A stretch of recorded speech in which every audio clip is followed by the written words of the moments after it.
मन इंसान का सबसे बड़ा अस्त्र है। मन से ही इंसान अपने आप को हरा सकता है, मन से ही इंसान अपने आप जिता सकता है। कहते हैं कि दुनिया में मन सबसे ज्यादा शक्तिशाली चीज होती है। अगर किसी चीज को तुम पूरे मन से चाहो तो तुम उसे हासिल कर सकते हो। यह मैं नहीं कहता, यह सभी महापुरुषों का कहना है। लेकिन अगर यह सत्य है, यह सच है, तो जो हम अपने मन से चाहते हैं वह हमें हासिल क्यों नहीं होता है भाई। कोई भी इंसान अपने मन में दुख तो नहीं चाहेगा, लेकिन वह रहता तो दुखी है। हर इंसान अपने मन से तो कामयाब होना चाहता है, खूब पैसा कमाना चाहता है, लेकिन फिर भी वह कामयाब नहीं होता। भला ऐसा दुनिया में कौन इंसान होगा जो अपने मन में यह चाहेगा कि मैं नाकामयाब रहूं या मैं पैसा ना कमाऊं। इसमें दो चीजें निकल के सामने आती हैं। या तो वह महापुरुष गलत थे जिन्होंने यह बात बोली कि से चाही हुई चीज हासिल हो जाती है, या फिर हम गलत हैं। आज की कहानी जो मैं आपको सुनाने वाला हूं उसमें आपको एक ऐसा मंत्र मिलेगा। उसे समझने के बाद आपको एक ऐसा मंत्र पता चलेगा जिससे आप यह समझ पाएंगे कि अपने मन से कोई भी चीज कैसे करवाई जाती है, मन में किसी भी बात का बीज कैसे बोया जाता है। यह इस कहानी से आपको अच्छी तरह से समझ में आ जाएगा, और इससे आप यह भी समझ पाएंगे कि आकर्षण का नियम, लॉ ऑफ अट्रैक्शन, कैसे काम करता है। कहानी छोटी सी है लेकिन बहुत ही गहरी है। इससे पहले कि आप इस कहानी में खो जाएं, इस चैनल टाइम इंस्पायर्ड को सब्सक्राइब जरूर कर लें। तो चलिए कहानी शुरू करते हैं। एक बार की बात है, एक आदमी के जीवन में सिर्फ दुख ही दुख थे। वह जो भी काम करता उस बेचारे का वह काम पूरा ही नहीं होता। घर में आता तो घर में क्लेश बना रहता, किसी से कोई मदद मांगता तो कोई उसकी मदद नहीं करता। ऐसा लगता था कि चारों ओर से दुखों का पहाड़ उसी पर टूट पड़ा है। उसे समझ नहीं आ रहा था कि मैं इन दुखों से बाहर कैसे निकल पाऊं। वह दिन रात यही सोचता रहता कि अपने दुखों से छुटकारा कैसे पाना है। इसी कारण से वह रात में सो भी नहीं पाता था। उसकी आंखों के नीचे बड़े बड़े काले घेरे बन गए थे, जो इस बात का प्रतीक थे कि वह आदमी कितना दुखी है और कितना चिंतित है। कभी कभी तो उसके मन में आत्महत्या करने के भी ख्याल आते थे, लेकिन अपने परिवार की चिंता करके वह यह कदम नहीं उठा पाता था। वह इतना दुखी हो गया कि उसने निर्णय किया कि वह इन दुखों से छुटकारा पाक रहेगा। इसके लिए चाहे उसे कितनी भी मेहनत करनी पड़े, कुछ भी करना पड़े, चाहे अंगारों पर चलना पड़े, लेकिन इन दुखों से छुटकारा हासिल करके रहेगा। ऐसे ही एक दिन उसने अपने मित्र से पूछा कि मैं अपने जीवन को कैसे सुधारूं। उसके मित्र ने उसे बताया कि तुम किसी बाबा के पास जाओ। बाबाओं के पास ऐसा मंत्र होता है जिससे सारे दुख मिट जाते हैं, जीवन खुशियों से भर जाता है और धन संपदा भी हासिल हो जाती है। तुम किसी ऐसे बाबा को ढूंढ लो, बस तुम्हारा काम बन जाएगा। उस आदमी के मन में यह बात पूरी तरह से पक्की बैठ गई कि कोई बाबा ही मेरा दुख दूर कर सकता है, और इसीलिए उसे किसी भी बाबा के बारे में पता चलता तो वह उस बाबा के पास पहुंच जाता, उस बाबा को अपनी समस्या बताता और उससे उसका समाधान पूछता और कहता कि बाबा मैं कुछ भी करने के लिए तैयार हूं, लेकिन मेरी इन समस्याओं से मुझे छुटकारा दिला दीजिए। आप जो कहेंगे मैं वह करूंगा, लेकिन मेरे जीवन को सुधार दीजिए। बाबा उसे कुछ टोने टोटके बता देते थे। ओने टोटके करने के बदले में दान दक्षिणा लेते थे कि यह कहते ना टोटका करने के बाद तुम्हारे घर में सुख शांति बनी रहेगी, बस इस टोटके को पूरी विधि के साथ करना। वह आदमी घर लौटकर पूरी विधि के साथ टोने टोटके करने लगा था, लेकिन बहुत टोने टोटके करने के बाद भी उसके जीवन में कुछ बदलाव नहीं आया। इसके विपरीत उसका जीवन और ज्यादा दुखी हो गया। जो भी बाबा उसे टोना टोटका देता था वह बदले में उससे दान दक्षिणा लेता था, जिससे उसका धन भी धीरे धीरे खत्म हो रहा था। इससे उसके जीवन में दुख और ज्यादा बढ़ गए। तब उसे लगा कि बाबाओं के पास जाने से तो मेरे जीवन में दुख कम होने की बजाय बढ़ते ही जा रहे हैं, तो मुझे क्या करना चाहिए? बाबाओं के पास जाऊं या ना जाऊं? फिर एक दिन एक आदमी ने उसे बताया कि तुम अपने घर में किसी पंडित को बुलाकर हवन करवा लो, हवन होगा घर शुद्ध हो जाएगा, कोई भी बुरी ऊर्जा होगी घर में तो वह घर से बाहर चली जाएगी। किसी पंडित को बुलाकर पूरे विधि विधान से मंत्र उच्चारण कराओ और हवन कराओ जिससे घर में सुख शांति आए। उस आदमी के मन में यह बात बैठ गई और उसने एक पंडित को अपने घर पर बुलाकर हवन करवा दिया। हवन अच्छी तरह से संपन्न हुआ, बदले में पंडित ने भी अच्छी दान दक्षिणा ली और उसके बाद वह वहां से विदा हो गया। लेकिन कुछ दिनों के बाद उस आदमी को महसूस हुआ कि उसके जीवन में अब भी कोई बदलाव नहीं आया है। अब वह आदमी पूरी तरह से दुखी हो गया और ज्यादा परेशान हो गया। अब तो उसे लगने लगा था कि मेरे जीवन में से दुख कभी खत्म ही नहीं होंगे और यही सोच सोचकर उस आदमी का बुरा हाल हो गया था। फिर एक दिन उसे उसके किसी मित्र ने कहा कि उसे एक ऐसे बाबा के बारे में पता चला जो समाधान बताने के लिए कोई दान दक्षिणा नहीं लेता था। उस आदमी को लगा कि यह बाबा दूसरे बाबाओं की तरह नहीं हो सकता, क्योंकि यह दान दक्षिणा तो लेता ही नहीं और अगर दान दक्षिणा नहीं लेता तो यह सच में कोई सिद्ध बाबा होगा। और यही सोचकर वह उस बाबा के पास पहुंच जाता है। जब वह आदमी वहां पर पहुंचता है तो वह बाबा ध्यान में बैठे हुए थे। यह देखकर वह आदमी वहीं पर चुपचाप बैठकर ध्यान से बाहर आने का उनका इंतजार करने लगा। थोड़ी देर बाद बाबा ने आंखें खोली तो सामने एक दुखी और परेशान युवक को बैठे देखा। वो उसकी आंखों के नीचे काले घेरे देखते ही समझ गया कि यह आदमी अपने जीवन से कितना परेशान है। उसे संबोधित करते हुए बाबा ने पूछा कि बच्चा क्या चाहते हो, बाबा के पास क्या लेने आए हो? उस आदमी ने कहा कि बाबा मैं अपने जीवन से बहुत परेशान हूँ।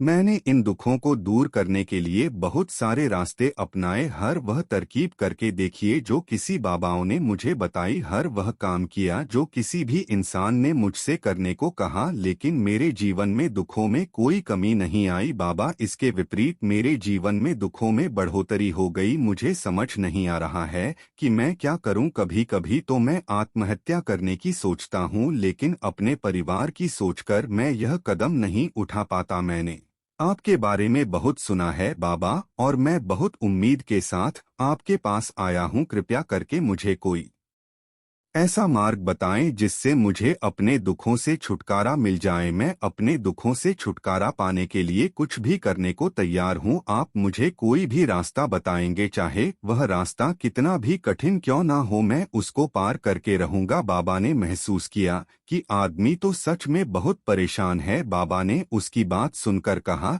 कि बच्चा, दुखों को दूर करने के लिए मंत्र ऐसे ही नहीं मिलते, मंत्र पाने के लिए कुछ करना पड़ता है। तुम कुछ कर सकते हो। यह सुनकर पहले तो उस आदमी ने सोचा कि यह बाबा भी मुझसे दान दक्षिणा चाहते हो, वह दे दूंगा। बाबा ने कहा कि दान नहीं चाहिए। इस पर वह आदमी सोच विचार करके बोला, तो बाबा मैं अंग पर भी चलने के लिए तैयार हूँ, आप मुझे बस आज्ञा दीजिए। बाबा ने कहा कि अंगारों पर चलने वाली छोटी चीज मैं मांगे, लेकिन और कोई रास्ता ना पाकर उस आदमी ने कहा कि बाबा आपको जितनी भी दान दक्षिणा चाहिए मैं देने के लिए तैयार हूँ, लेकिन आपका मंत्र सच्चा होना चाहिए, वह पूरा होना चाहिए, उसका फल मुझे मिलना चाहिए। उसके बाद मैं आपको जो भी दान दक्षिणा लेना, दक्षिणा तो बहुत छोटी सी चीज है, मुझे वह तुमसे नहीं कराने वाला, मैं जो तुमसे कराने वाला हूँ वह बहुत कठिन मंत्र है, उसे पूरा कर पाओगे? बाबा ने कहा कि बाबा आप मुझे बताइए तो सही, मुझे करना क्या होगा, मैं कुछ भी करने को तैयार हूँ। इस पर बाबा ने उसे कहा कि यहाँ से जब तुम अपने घर जाओ तो रास्ते में अपने मन में यह दोहराते जाना कि मैं सुखी हूँ, मैं सुखी हूँ, मैं सुखी हूँ, बार बार अपने मन में यही दोहराना। और याद रहे, मन में बंदर का ख्याल नहीं आना चाहिए, यह सिर्फ मन में दोहराना है। यह सुनकर वह आदमी बोला, बाबा बस इतनी सी बात, यह तो मैं चुटकी बजा के कर लूंगा, लेकिन इससे होगा क्या? बाबा बोले, इस मंत्र को करके देखो, वैसे भी तुमने इतने बाबाओं के मंत्र किए हैं तो इस मंत्र को भी करके देख लो। उस आदमी ने सोचा कि बाबा कुछ दान दक्षिणा तो ले नहीं रहे और छोटा सा मंत्र है, इसे तो मैं कर ही लूंगा। वो बोला ठीक है बाबा, मैं यह मंत्र जरूर करूंगा। वह आदमी यह कहकर वहां से उठकर चलने लगा, लेकिन जैसे ही वह चलने लगा पीछे से बाबा ने बोला कि बच्चा, एक बात याद रखना, जब तुम यह मंत्र अपने मन में दोहरा तो तुम्हारे मन में बंदर के विचार नहीं आने चाहिए, बंदर का ख्याल भी नहीं आना चाहिए, तभी यह मंत्र सिद्ध होगा। वो आदमी बोला मुझे तो आज तक बंदर का कोई विचार नहीं आया, तो अब क्यों आएगा? आप चिंता मत करिए बाबा, मैं बस मन में यही दोहराऊंगा कि मैं सुखी हूँ, मैं सुखी हूँ, इसके अलावा बंदर का कोई विचार मेरे मन में नहीं आएगा। यह कहकर वह आदमी वहां से चल दिया। वह अपने मन में मैं सुखी हूँ, मैं सुखी हूँ यह दोहराता हुआ थोड़ी दूर ही चला था कि उसके मन में अचानक बंदर का ख्याल आ गया। बंदर का ख्याल एक बार आया और चला भी गया, लेकिन उस आदमी ने सोचा आज तक तो मुझे बंदर का कोई विचार नहीं आया, यह आज बंदर का विचार क्यों आ गया? और ऐसे करके उसने उस बंदर के विचार को पकड़ लिया। वह यह भूल गया कि मुझे क्या मंत्र दोहराना है, और वह बंदर के बारे में सोचने लगा। जब थोड़ी देर बाद उसे फिर से होश आया तो वह फिर से अपना वही मंत्र दोहराने लगा जो बाबा ने उसे बताया था, मैं सुखी हूँ, मैं सुखी हूँ। लेकिन अचानक से उसे सामने एक बंदर दिखाई दिया और यह देखकर उसके मन में फिर से बंदर का विचार उठ गया और वह अपने अंदर से विचार को बाहर फेंकना चाहता था। वह चाहता था कि मेरे अंदर किसी भी तरह बंदर का विचार ना आए, लेकिन उसे तो सामने बंदर ही दिखाई दे गया। ऐसे ही करते करते वह घर पर पहुंचा और घर पर पहुंचने के बाद अपनी पत्नी को कहा कि है बंदरिया, मुझे खाने में बंदर पर दो। और जब उसे एहसास हुआ कि उसने क्या बोल दिया तो वह अपने बाल नोचने लगा। वह दीवारों में सर मारने लगा कि आज तक मुझे बंदर का कोई विचार नहीं आया और आज मुझे यह क्या हो गया है कि मुझे हर जगह बंदर ही बंदर नजर आ रहे हैं, यह कैसी माया है? यही सोच सोच कर वह आदमी रात भर सो नहीं पाया। रात भर कर करवट बदलता रहा और सुबह उठकर सीधे उसी बाबा के पास पहुंच गया और उसके चरणों में गिरकर कहा कि बाबा, पता नहीं क्या चमत्कार हो रहा है, आज तक मुझे बंदर का कोई विचार नहीं आया, लेकिन कल से जब से आपने मुझसे कहा कि बंदर का विचार नहीं आना चाहिए, तब से मुझे हर जगह बंदर ही बंदर नजर आ रहे हैं। उस आदमी ने कहा कि बाबा, मुझे तो आपके पीछे पेड़ पर बैठा हुआ बंदर भी केले खाता हुआ दिखाई दे रहा है, यह क्या हो रहा है? बाबा यह सुनकर बाबा हंसने लगे। बच्चा, मन का जाल एक ऐसा जाल है जिसे समझ पाना इतना आसान नहीं है। बंदर तो तुम्हारे रास्ते में पहले भी आते थे। जब तुम मेरे पास आए थे तो इन्हीं आदमी रात भर सो नहीं पाया, रात भर कर करवट बदलता रहा और सुबह उठकर सीधे उसी बाबा के पास पहुंच गया और उसके चरणों में गिरकर कहा कि बाबा, पता नहीं क्या चमत्कार हो रहा है, आज तक मुझे बंदर का कोई विचार नहीं आया, लेकिन कल से जब से आपने मुझसे कहा कि बंदर का विचार नहीं आना चाहिए, तब से मुझे हर जगह बंदर ही बंदर नजर आ रहे हैं। उस आदमी ने कहा कि बाबा, मुझे तो आपके पीछे पेड़ पर बैठा हुआ बंदर भी केले खाता हुआ दिखाई दे रहा है, यह क्या हो रहा है? बाबा यह सुनकर बाबा हंसने लगे। बच्चा, मन का जाल एक ऐसा जाल है जिसे समझ पाना इतना आसान नहीं है। बंदर तो तुम्हारे रास्ते में पहले भी आते थे। जब तुम मेरे पास आए थे तो इन्हीं पेड़ों पर यह बंदर घूम रहे थे, लेकिन तब तुम्हारे ध्यान में यह बंदर नहीं था, तब तुम्हारे ध्यान में सिर्फ अपने दुख थे। इसके बाद बाबा ने उसे बताया कि बच्चा, हम जिस चीज से भी दूर भागना चाहते हैं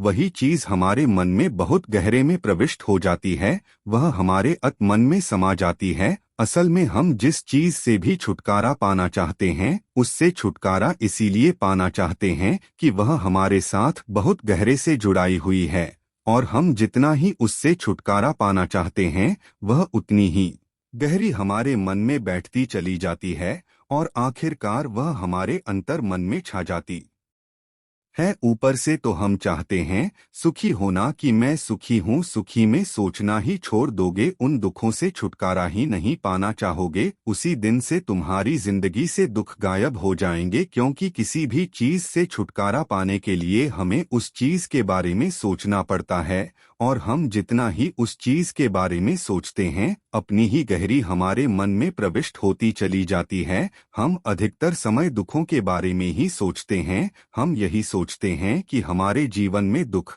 है और हमें इससे छुटकारा पाना है। इसी वजह से बार बार सोचने से वह दुख हमारे अंतर मन में प्रविष्ट हो जाते हैं और हमें एहसास भी नहीं होता। इसीलिए अगर तुम दुखों से छुटकारा पाना चाहते हो तो दुखों से छुटकारा पाने के बारे में सोचना छोड़ दो, तुम्हें दुखों से छुटकारा मिल जाएगा। अक्सर आदमी धूमपान छोड़ना चाहता है, शराब छोड़ना चाहता है, सुबह अपने आप से यह वादा करता है कि मैं कोई भी गलत काम नहीं करूंगा, लेकिन शाम को जब लौटता है तो नशे में चूर होकर लौटता है। ऐसा क्यों होता है कि जो हम सोच रहे हैं वह पूरा कर ही नहीं पा रहे हैं? असल में हम उस चीज को बहुत ज्यादा अहमियत दे रहे हैं, उस चीज को बहुत ज्यादा दे रहे हैं। जब भी हम उस चीज को छोड़ने के बारे में सोचते हैं तो हम उसकी इम्पोर्टेंस यानी कि विशेषता और ज्यादा बढ़ा देते हैं। हमारा मन उस चीज के बारे में जितना ज्यादा सोचेगा, शराब या धूमपान छोड़ने के बारे में सोचेगा, शराब या धूमपान छोड़ने के बारे में जितना ज्यादा सोचेगा, हमारा मन उतना ही उस चीज के पीछे ज्यादा भागेगा। हमें उस चीज से लड़ना नहीं है बल्कि बिना सोचे गुजर जाना है। और अगर इस मंत्र को हम समझ लेते हैं तो हम अपने जीवन में भी पाना चाहते हैं उसे अपने अंतर्मन में डाल सकते हैं। और एक बार वह लक्ष्य हमारे अंतर्मन में बैठ जाता है तो फिर सफलता पाने में कोई समस्या नहीं आती, कोई दिक्कत नहीं आती। तो दोस्तों, कैसी लगी आपको यह कहानी कमेंट सेक्शन में ज़रूर बताएं और अच्छी लगी तो वीडियो को लाइक, ट्रू वाणी चैनल को सब्सक्राइब कर बेल आइकन दबा दे। धन्यवाद।